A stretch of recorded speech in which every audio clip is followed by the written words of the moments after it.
Admiral Sarah Chun stood before the massive view screen in her command center, watching the last human transport ships disappear into the void beyond the Milky Way's edge.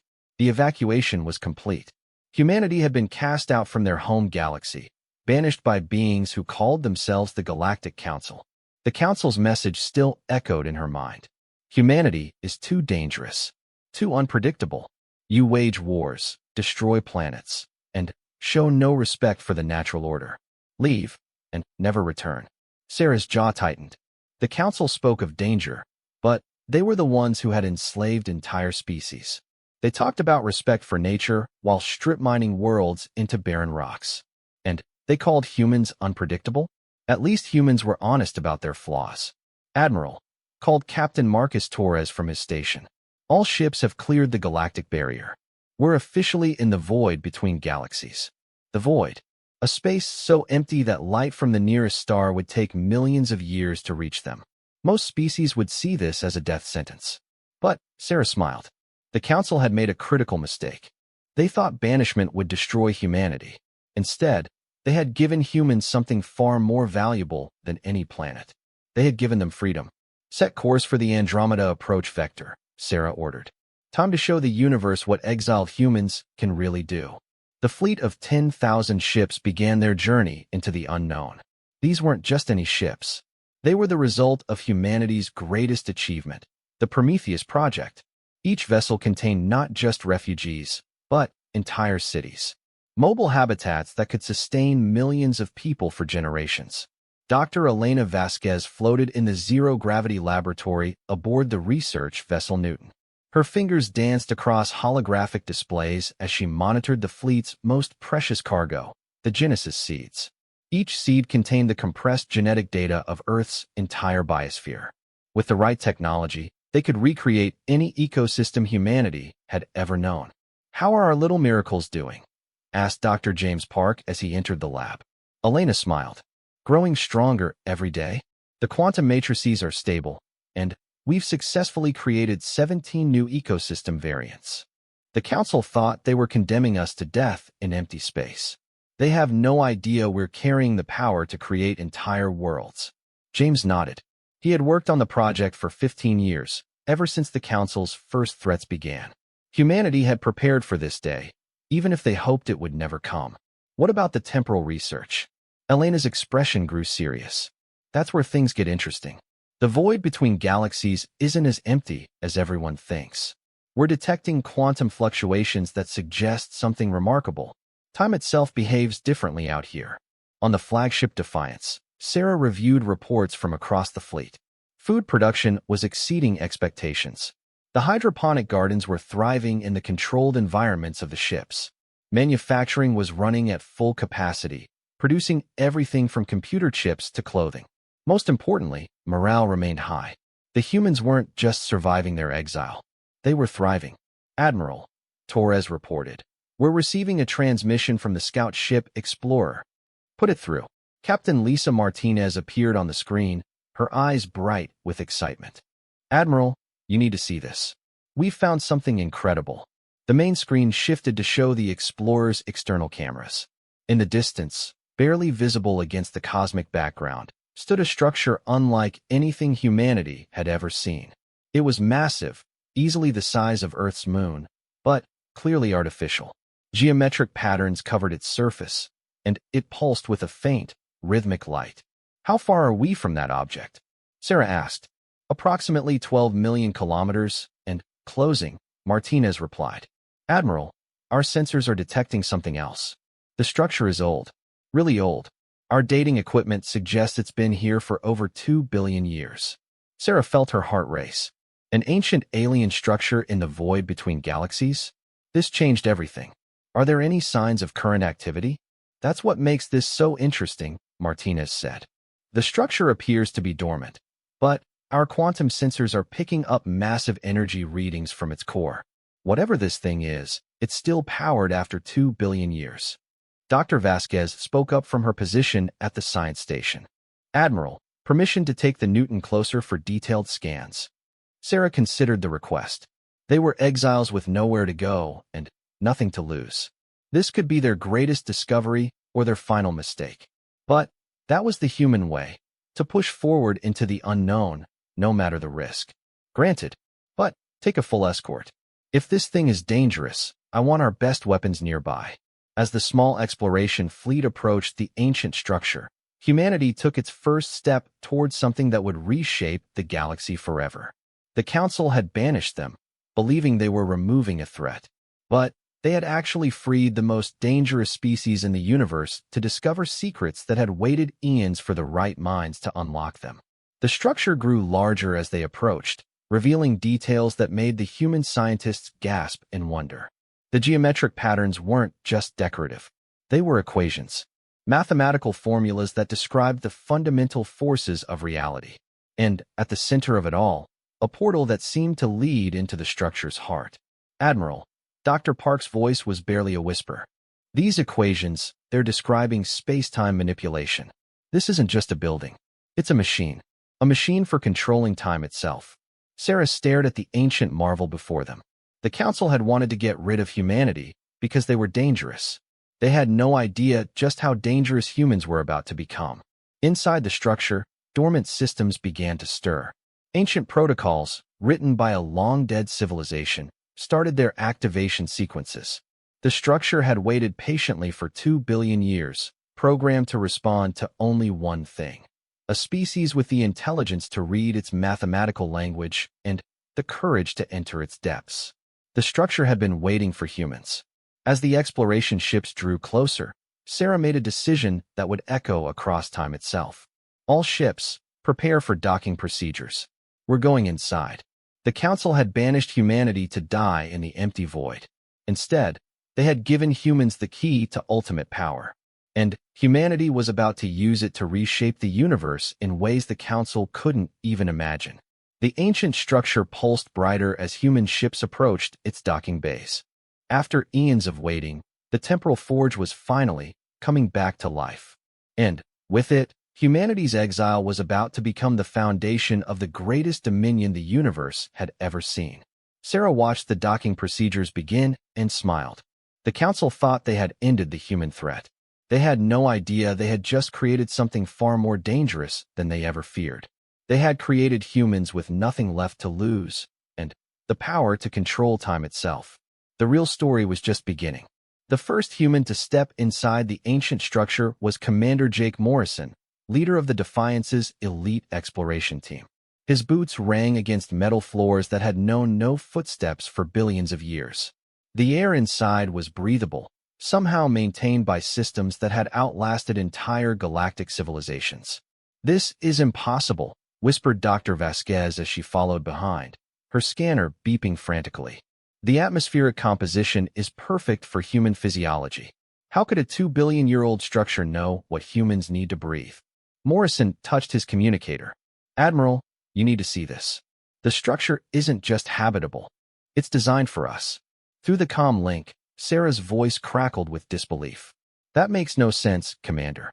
Humans have only existed for a few 100,000 years." The exploration team moved deeper into the structure, their flashlights illuminating corridors filled with the same mathematical equations they had seen on the exterior. But now, new symbols were appearing, symbols that looked disturbingly familiar. Dr. Park stopped suddenly, his face pale. "Elena, look at these markings. Do you recognize them?" Dr. Vasquez studied the wall carvings carefully. Her breath caught. "That's impossible. These are human mathematical notations. But they're billions of years old." The team reached a massive chamber at the structure's heart. In the center stood a pillar of pure energy, contained within fields that hummed with power. Around the pillar, holographic displays showed star maps, technical schematics, and streams of data in dozens of languages. Some of the languages were alien and unrecognizable, but others were clearly human. Morrison approached one of the displays carefully. As he drew near, the hologram shimmered and changed, displaying new information in perfect English. "Welcome," the display read. "We have been waiting for you to arrive." "Who's been waiting?" Morrison spoke aloud. The display responded immediately. "Your descendants have been waiting. You call this place a structure, but its true name is the Temporal Forge. It was built by humans from a timeline where you were never banished. a timeline where humanity grew to dominate not just the galaxy, but time itself. Dr. Vasquez nearly dropped her scanner. Are you saying future humans built this place? Not future humans. Alternate humans. In their timeline, the Galactic Council never dared to challenge humanity. Instead, humans expanded across the galaxy, mastering technology that allowed them to control the flow of time. When they learned of timelines where their species was threatened, they built forges like this one to help those versions of humanity survive. The implications were staggering. Morrison felt his knees go weak. How many forges are there? Thousands, scattered across the voids between galaxies in countless timelines, each one waiting for banished humanity to discover them, each one containing the technology to build a dominion that transcends space and time. On the Defiance, Sarah listened to the reports with growing amazement and concern. If this was true, if future humans had somehow reached back across alternate timelines to help them, then the power they were about to inherit was beyond imagination. But it also meant the Council had made an even bigger mistake than she thought. "Commander," she said through the comm, "ask the system what we need to do." Morrison repeated the question. The display showed new information immediately. The activation process requires 3 components. First, a genetic lock that confirms you are indeed human. Second, a demonstration of human ingenuity and adaptability. Third, acceptance of the responsibility that comes with temporal power. Dr. Vasquez stepped forward. "I volunteer for the genetic component." The system guided her to a crystalline panel near the energy pillar. When she placed her hand against it, light flowed through the crystal, scanning her DNA at the quantum level. After several minutes, the panel glowed green. Human genetic pattern confirmed. Species identification, Homo sapiens, Earth origin. Timeline designation, Exile Alpha. You are the humans this forge was built to serve.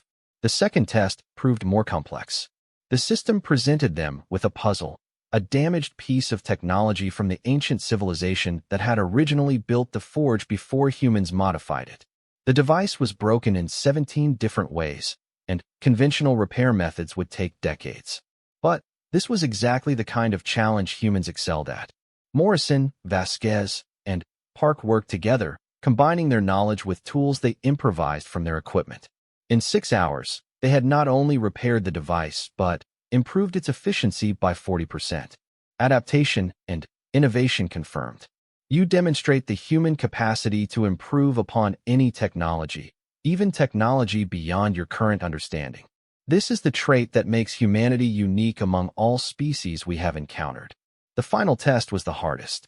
The system explained that controlling time carried terrible responsibility. With the Forge's power, they could prevent their banishment, destroy the Council, or even rewrite history itself. But doing so carelessly could unravel the fabric of reality. Many species have been offered this power. All have failed this test. They seek to use temporal manipulation for revenge or personal gain. But the alternate humans who built this forge learned that true power comes from restraint. Are you prepared to use this power not for vengeance, but for the betterment of all humanity? Sarah, listening through the comm link, made the decision for all of them. We accept the responsibility. We won't use this power to change our past. We'll use it to build a future worthy of the sacrifice our alternate selves made to help us. The Forge responded by opening its full systems to human control. Knowledge flooded their minds. How to manipulate time streams, how to create pocket dimensions, how to build technologies that could reshape matter at the quantum level. But, most importantly, they learned about the network of forges and the vast plan the alternate humans had created. Across the void between galaxies, dozens of similar structures waited for discovery. Each forge could serve as the foundation for a mobile city-state, capable of traveling between dimensions and timelines. Together, they would form the backbone of a new kind of civilization, a temporal dominion that existed outside normal space-time. Dr. Park was the first to understand the full scope of what they had inherited. We're not just getting technology. We're being invited to join a multiversal alliance of human civilizations. Every timeline where humanity was oppressed, every universe where humans were driven from their homes, they all have access to this network. Morrison felt the weight of responsibility settle on his shoulders. What does that make us? The Forge answered his question.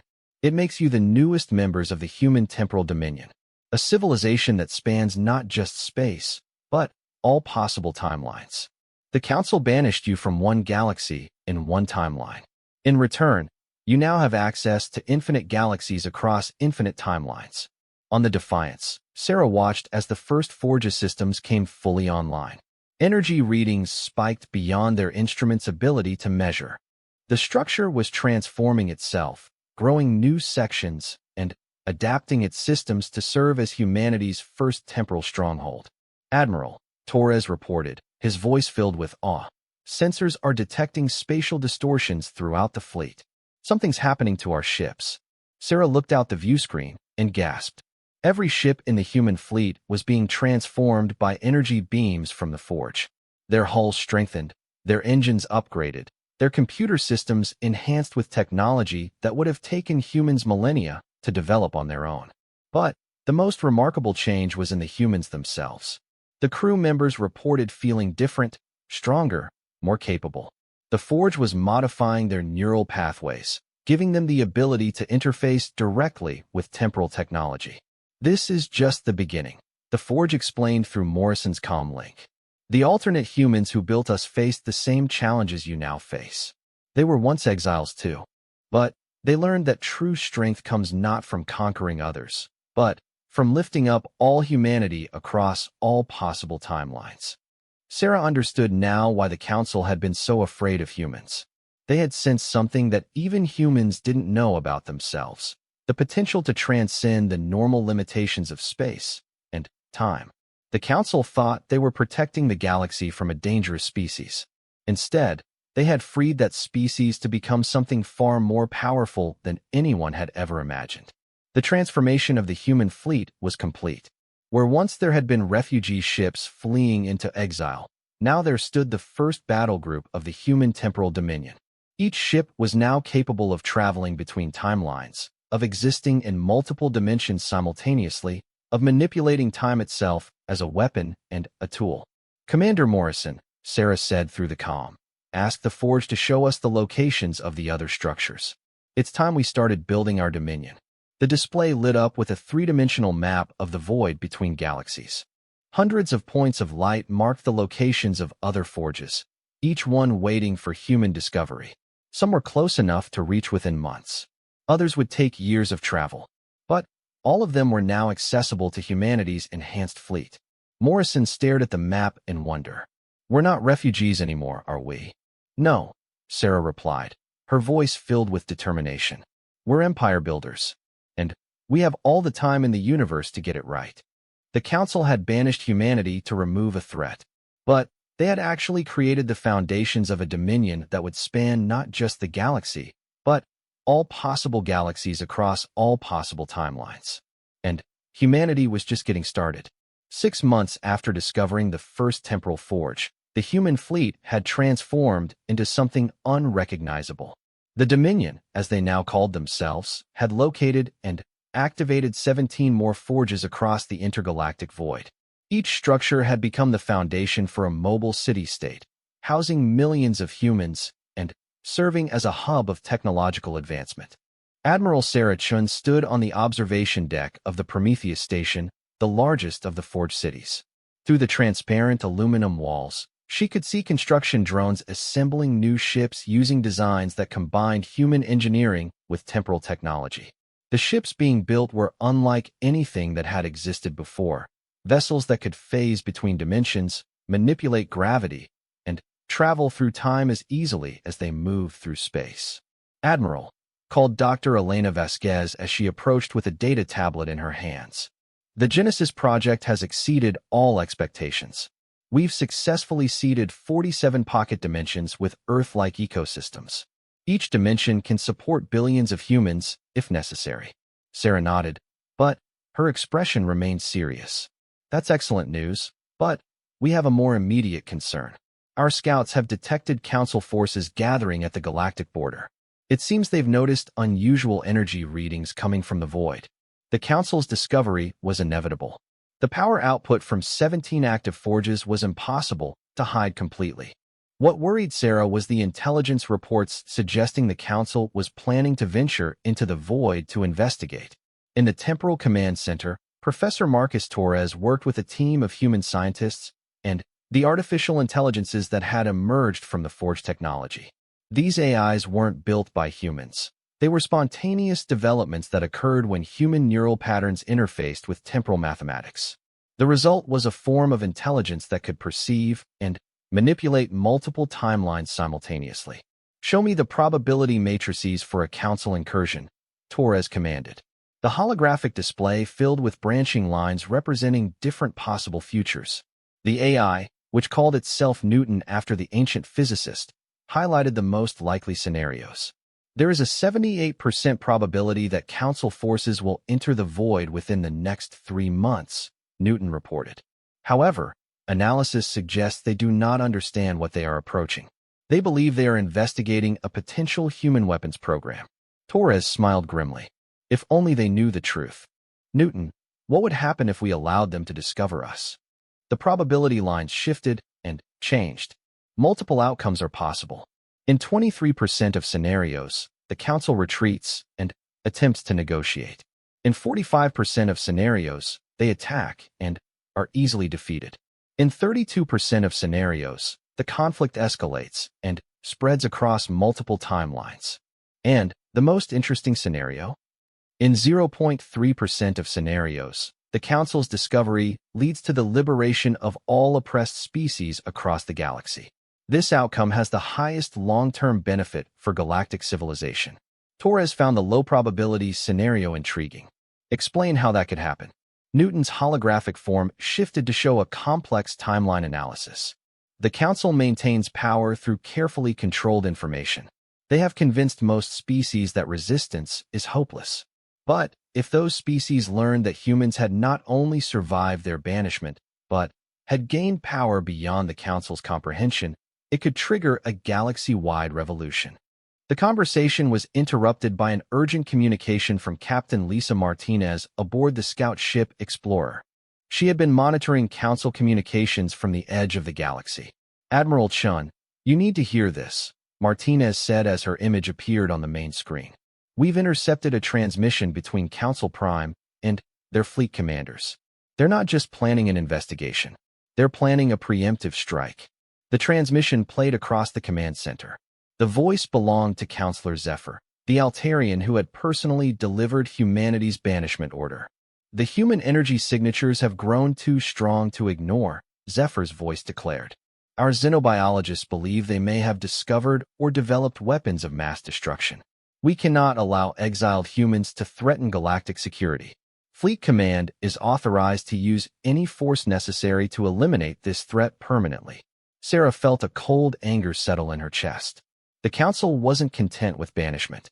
They wanted genocide. "Admiral," Dr. Vasquez said quietly, "we could prevent this.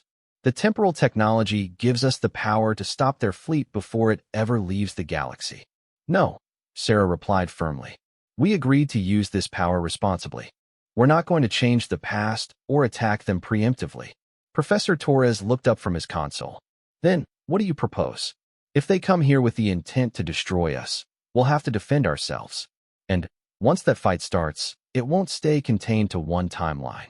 Sarah walked to the center of the command room and activated the fleet-wide communication system. Her image appeared on screens throughout the 17 Forge cities, reaching every human in their growing civilization. "Citizens of the Dominion," she began. "6 months ago, we were refugees cast out into the void. Today, we stand as the inheritors of technology that transcends space and time. The Council that banished us now comes to finish what they started. They seek our complete destruction." Across the Forge cities, millions of humans stopped their work to listen. These weren't the desperate refugees who had fled the galaxy. These were citizens of a new kind of civilization, enhanced by temporal technology and united by their shared exile. "We have the power to destroy them before they reach us," Sarah continued. "We could rewrite history so that none of this ever happened. But that's not who we are. We're going to do something the Council has never experienced. We're going to give them a choice." The plan Sarah outlined was ambitious beyond measure. Instead of hiding in the void or striking preemptively, humanity would reveal itself to the galaxy in a way that demonstrated both their power and their restraint. Dr. Vasquez coordinated the technical aspects of the plan. Using the network of forges, they would create a controlled temporal distortion that would be visible from every inhabited system in the galaxy. The distortion would last exactly 1 hour, during which time it would broadcast a message to every sentient being in the Milky Way. The message needs to be perfect, Torres said as they worked on the script. We have one chance to change the galaxy's perception of humanity. The message they crafted was simple but powerful. To all species of the galaxy, you have been told that humans are a threat to galactic peace. We were banished for our supposed violence and unpredictability. But violence was never our true nature. Our true nature is to rise above any challenge, to adapt to any situation, and to offer hope to those who have none. The Council comes to destroy us because they fear what we represent. Proof that exile doesn't mean extinction. Today, we offer the galaxy a choice. Continue to live under the Council's rule, or join us in building something better. The choice is yours. On the day of the transmission, every human in the Dominion contributed their energy to the network. 17 forges synchronized their power output, creating a temporal pulse that reached across the galaxy instantly.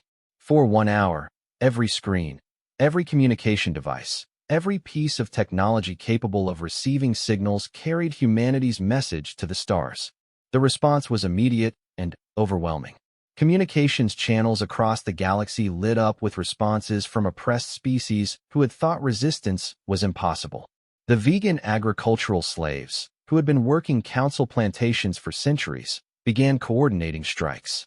The Centauri mining collectives, trapped in underground facilities, started planning uprisings. Even some council member species began questioning their government's actions. Captain Martinez monitored the council's response from her position at the galactic edge. Admiral, you need to see this. The council fleet has stopped advancing. They're receiving new orders.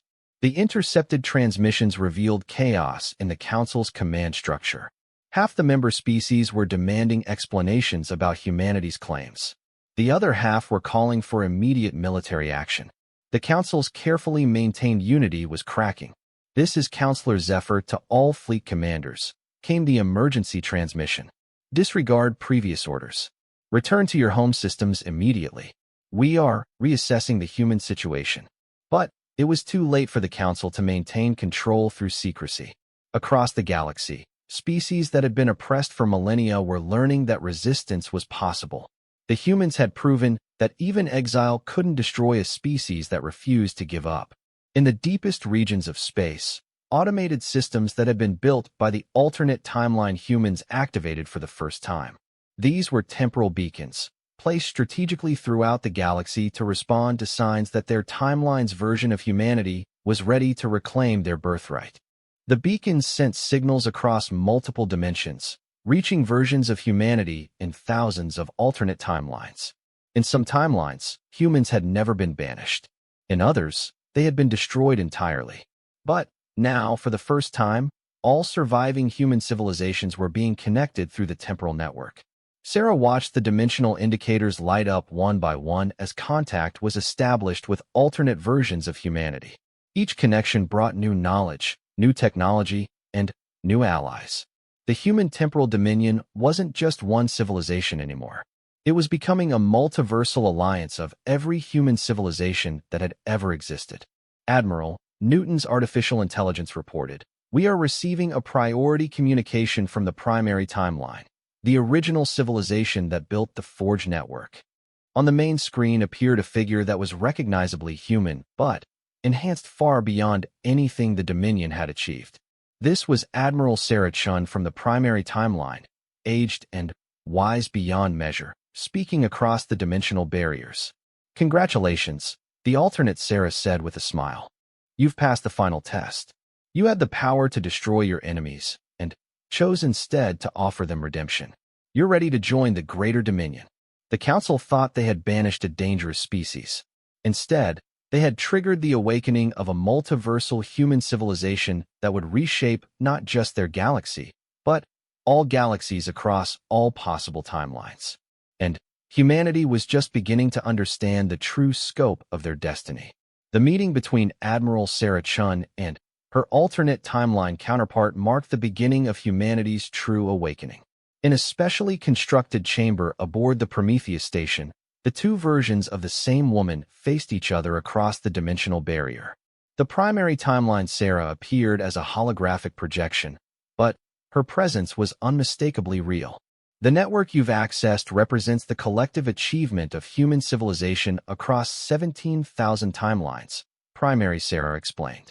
In each timeline where humanity was oppressed, banished, or threatened with extinction, the survivors eventually found their way to the forges. You are the newest members of a family that spans infinite possibilities. The exile timeline Sarah felt overwhelmed by the scope of what she was learning. 17,000 timelines? How many humans are we talking about? Conservative estimates suggest approximately 47 trillion human beings across all connected timelines, primary Sarah replied. Each timeline contributes unique technologies, perspectives, and solutions to challenges. The timeline where humanity mastered genetic engineering. The timeline where humans learned to communicate with quantum consciousness. The timeline where your species achieved perfect harmony with artificial intelligence. All of these achievements are now available to your people. Dr. Vasquez, who had been listening in stunned silence, finally found her voice. What's expected of us? What's our role in this? Greater Dominion. Primary Sarah's expression grew serious. Each timeline that joins the network faces the same choice you're facing now. You can remain isolated, using the technology purely for your own survival and growth. Or you can become active participants in the greater purpose. Which is, Sarah asked, the liberation and elevation of all sentient life across all possible timelines, primary Sarah responded. Not through conquest or force, but through example, assistance, and the spreading of freedom. You've already begun this work by inspiring resistance in your own galaxy. The conversation was interrupted by urgent alerts throughout the station. Professor Torres rushed into the chamber with news that would change everything. Admiral, we're detecting massive energy signatures from the galactic core, Torres reported breathlessly. Something's happening on Alcyone Prime, the Council's capital world. The main display showed real-time surveillance data from their deep space sensors. Alcyone Prime, a massive artificial world that served as the seat of galactic government, was surrounded by unprecedented energy fields. The planet itself was moving, breaking orbit, and heading toward the galactic edge at impossible speeds. They're not coming to negotiate, Captain Martinez reported from the Explorer. Intelligence intercepts suggest the Council is mobilizing their entire military force. Every ship, every weapon, every soldier. They're calling it the final solution. Primary Sarah's expression darkened. This pattern is familiar. In 73% of timelines, the Council's response to human awakening is total war. They would rather destroy the galaxy than lose control of it. The scale of the threat was staggering. The Galactic Council commanded the military forces of over 800 species. Their fleet numbered in the millions of ships, equipped with weapons capable of destroying entire star systems.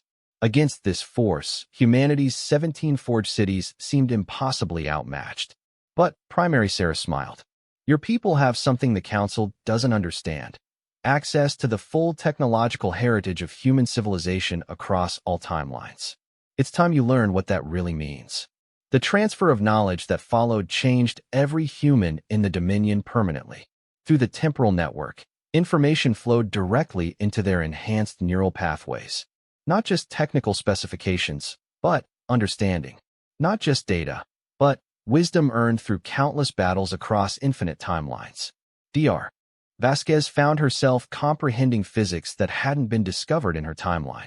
Professor Torres gained insights into mathematics that described reality in ways his universe had never imagined.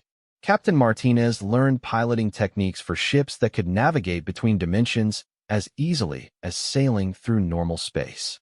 But the most profound change was in their understanding of what it meant to be human. Across 17,000 timelines, humanity had faced every possible challenge and survived. They had been enslaved and broken free. They had been scattered and reunited. They had been diminished and risen stronger. This collective experience, this universal human story, now became part of every person in the exile timeline. The Council believes they're fighting one small group of exiled humans, Primary Sarah explained. They don't understand they're about to face the accumulated might of human civilization across all possible realities. The preparation for war began immediately. The 17 forged cities transformed themselves into something unprecedented. Mobile fortress worlds capable of existing in multiple dimensions simultaneously. Each city could phase in and out of normal space-time, making them nearly impossible to target with conventional weapons. But the humans weren't just preparing defenses. They were building an army unlike anything the galaxy had ever seen. Using temporal manufacturing techniques, they created ships that existed in quantum superposition, simultaneously present and absent until the moment they chose to manifest in reality. Each ship was crewed by humans whose consciousness had been enhanced to operate across multiple timelines simultaneously. The most remarkable development was the emergence of the Collective Admiralty. Across all connected timelines, every version of human military leadership began coordinating their efforts. Strategies developed in one timeline were instantly available to all others. Tactics that had proven successful against similar threats could be adapted and implemented immediately. Admiral Sarah found herself in mental contact with hundreds of other versions of herself, each one bringing unique experiences and insights. The Sarah who had defeated the Zephyrian Empire in Timeline Alpha, 7. The Sarah who had negotiated peace with the synthetic consciousness in Timeline Gamma, 15. The Sarah who had led humanity to victory against the entropy cult in Timeline Omega, 23. The weight of their combined knowledge is incredible, Sarah reported to her staff. But so is the responsibility. We're not just fighting for our timeline anymore. We're fighting for the principle that no species should ever be cast out for being different. The first Council scouts reached the edge of the void 3 weeks later. They found something that defied their understanding of reality. Where their sensors had detected 17 energy sources, they now found empty space. The human forged cities had phased out of normal reality, existing in dimensional spaces that conventional sensors couldn't detect. Counselor Zephyr himself led the advance fleet, determined to end the human threat personally. His flagship, the Dominion's Wrath, was the largest warship ever constructed by the Council, a mobile weapons platform capable of destroying planets. Scan the area thoroughly, Zephyr commanded his science officers. The humans are here. Their energy signatures are too strong to hide completely. But the scans revealed nothing but empty void. The humans had learned from their alternate timeline counterparts how to exist between the spaces of normal reality. They were there, watching and preparing, but functionally invisible to Council technology. The true shock came when the main Council fleet arrived. Millions of ships spread across the void, armed with weapons from 800 different species. It was the largest military force in galactic history, assembled for the sole purpose of ensuring humanity's complete extinction. That was when the humans revealed themselves. Reality shimmered across the void as 17 fortress cities phased back into normal space-time. But they weren't alone. Through dimensional portals that opened like flowers of light, ships began emerging from alternate timelines. Hundreds at first, then thousands, then millions. The Council fleet found themselves facing not one small group of exiled humans, but the combined naval forces of human civilization across 17,000 timelines. Ships that existed in multiple dimensions simultaneously. Weapons that could strike targets in the past, present, and future at the same time. Defensive systems that bent the laws of physics to protect their users. Impossible, whispered Zephyr as his sensors tried to count the human ships, and failed. The numbers kept changing as vessels phased in and out of existence across multiple timelines. Admiral Sarah opened a communication channel that reached every ship in both fleets simultaneously. Counselor Zephyr, you came here to end the human threat. You were right to be afraid. Not because we're violent or unpredictable, but because we represent something you've never understood. The power of species that refuse to surrender their freedom. On the view screen, Zephyr's reptilian features twisted with rage. You dare threaten the lawful government of this galaxy? We represent order, civilization, progress. You represent oppression, Sarah replied calmly. But we didn't come here to destroy you. We came to give you the same choice we offered the galaxy. Surrender your stranglehold on power, or face the consequences of trying to maintain it. The standoff stretched across the void, millions of ships from two incompatible civilizations facing each other in the space between galaxies. But this wasn't just a military confrontation. It was a test of everything humanity had learned about power, responsibility, and the true meaning of strength. The Council had gathered their forces to eliminate what they saw as a threat to galactic order. They had no idea they were about to witness the birth of something far greater. A multiversal civilization dedicated to ensuring that no species would ever again suffer the fate of exile and extinction that humanity had faced. The real war was about to begin. But it wouldn't be fought just with weapons and ships. It would be fought with ideas, with hope, and with the unshakable human belief that freedom was worth any price. The moment before the battle would reshape reality itself, Admiral Sarah Chun made a decision that surprised everyone, including herself. Instead of ordering the attack, she opened a channel to every sentient being in both fleets simultaneously. Before this fight begins, she announced, I want everyone to understand what's really at stake here. This isn't about humans versus the Council. This is about freedom versus control, about the right of species to determine their own destiny versus the rule of those who believe they know better. Across the Council fleet, communications officers scrambled to cut the transmission, but the human temporal technology made their efforts useless. Sarah's words reached every ship, every soldier, every mind in the vast armada.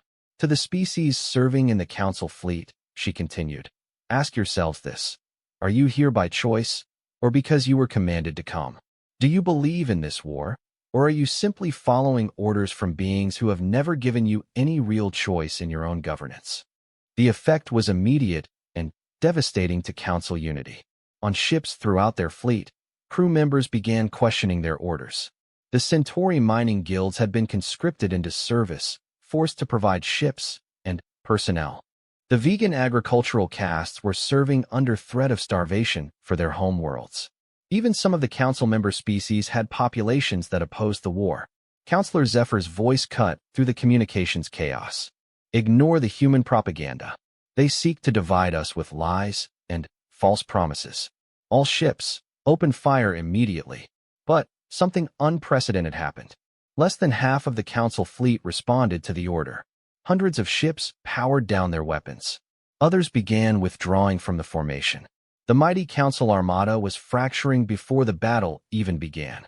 Admiral, reported Captain Martinez from the Explorer, we're receiving surrender signals from over 200 Council vessels. They're requesting permission to defect to our side. Sarah felt the weight of 17,000 timelines of human experience guiding her decision. Grant asylum to any who request it. But make it clear that joining us means committing to the principles of freedom and self-determination for all species. The first defections triggered a cascade effect that spread throughout the Council fleet. Species after species began to remember what it was like to make their own choices, to dream of futures not dictated by the Council's rigid hierarchy. The aquatic collective, forced into service despite their peaceful nature, powered down their vessels and requested escort to safe space. The silicon-based crystalline entities, enslaved as living computers for centuries, began breaking free of their programming restraints. But Zephyr and the core Council loyalists weren't ready to surrender their power. With approximately 4 million ships still under their command, they launched a desperate attack against the human forces. What followed was less a battle than a demonstration of the futility of aggression against a truly advanced civilization. The Council weapons, powerful enough to shatter planets, passed harmlessly through human ships that existed in multiple dimensions simultaneously. Human defensive systems didn't just block incoming fire. They redirected it through temporal loops, sending the energy back to strike the ships that had fired it. Dr. Vasquez, coordinating the scientific aspects of the engagement from the Prometheus station, watched in amazement as human technology performed beyond even their enhanced understanding. Admiral, our ships aren't just fighting in this timeline. They're coordinating attacks across multiple realities simultaneously. The Council fleet is being engaged by versions of our forces from thousands of different timelines. The mathematical precision was beautiful and terrifying. For every Council ship that opened fire, 17,000 alternate versions of that same attack were being calculated and countered by human forces across different realities. The Council found themselves fighting not just the humans in front of them, but every possible version of this battle that could exist. Yet the humans held back from total destruction. Instead of annihilating their enemies, they targeted engines and weapons systems, disabling rather than destroying. Ship after ship found itself helplessly adrift, but with life support intact and crew unharmed. "Why aren't they finishing us?" demanded Admiral Korath, Zephyr's military commander, as his flagship's weapons systems went offline. The answer came from an unexpected source.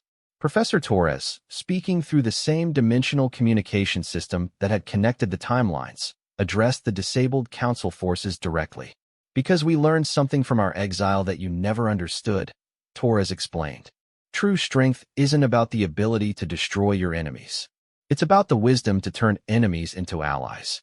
Every species in your fleet has gifts, knowledge, and perspectives that could benefit all galactic civilization. We don't want to conquer you. We want to free you to become what you could be." As the Council's military resistance collapsed, something even more remarkable began to happen. The liberated species didn't simply flee to safety. Instead, they began working together in ways the galaxy had never seen. The Centauri mining expertise combined with vegan agricultural knowledge and human innovation to develop new technologies that could terraform dead worlds in months instead of millennia. The crystalline entities, freed from their role as enslaved computers, revealed that they had been secretly developing art and poetry for centuries, cultural treasures they had hidden from their Council masters. The Aquatic Collective shared healing technologies that could restore ecosystems damaged by industrial exploitation. Primary Sarah, still connected through the dimensional link, observed the transformation with satisfaction. "This is how it happened in the successful timelines," she explained to her exile counterpart. "Victory through liberation rather than conquest. You're creating a model that will inspire similar changes across multiple realities." But Counselor Zephyr refused to accept defeat. As his personal ship drifted helplessly in space, he activated a device that the human sensors had somehow missed, a quantum cascade bomb capable of unraveling the fundamental structure of space-time itself. "If I cannot rule this galaxy," Zephyr declared through the communication channels, "then no one will." The bomb's activation sent shockwaves through multiple dimensions. Reality began to crack and buckle as the weapon's destructive force spread outward from Zephyr's position. Stars began to dim as the fundamental forces that held the universe together started to weaken. But the humans had faced similar threats in other timelines. Across the dimensional network, emergency protocols activated automatically. 17,000 versions of human civilization coordinated their efforts to contain the cascade effect. The temporal forges linked their power sources, creating a stabilization field that held reality together even as Zephyr's weapon tried to tear it apart. Admiral Sarah made a decision that would echo across all timelines. "All ships, prepare for temporal intervention. We're going to do something that's never been attempted before." The combined human fleet synchronized their dimensional drives and created a controlled time loop around Zephyr's bomb. The weapon's destructive energy was caught in a recursive temporal field where its effects were constantly being reversed and restarted, preventing it from spreading while draining its power through infinite repetition.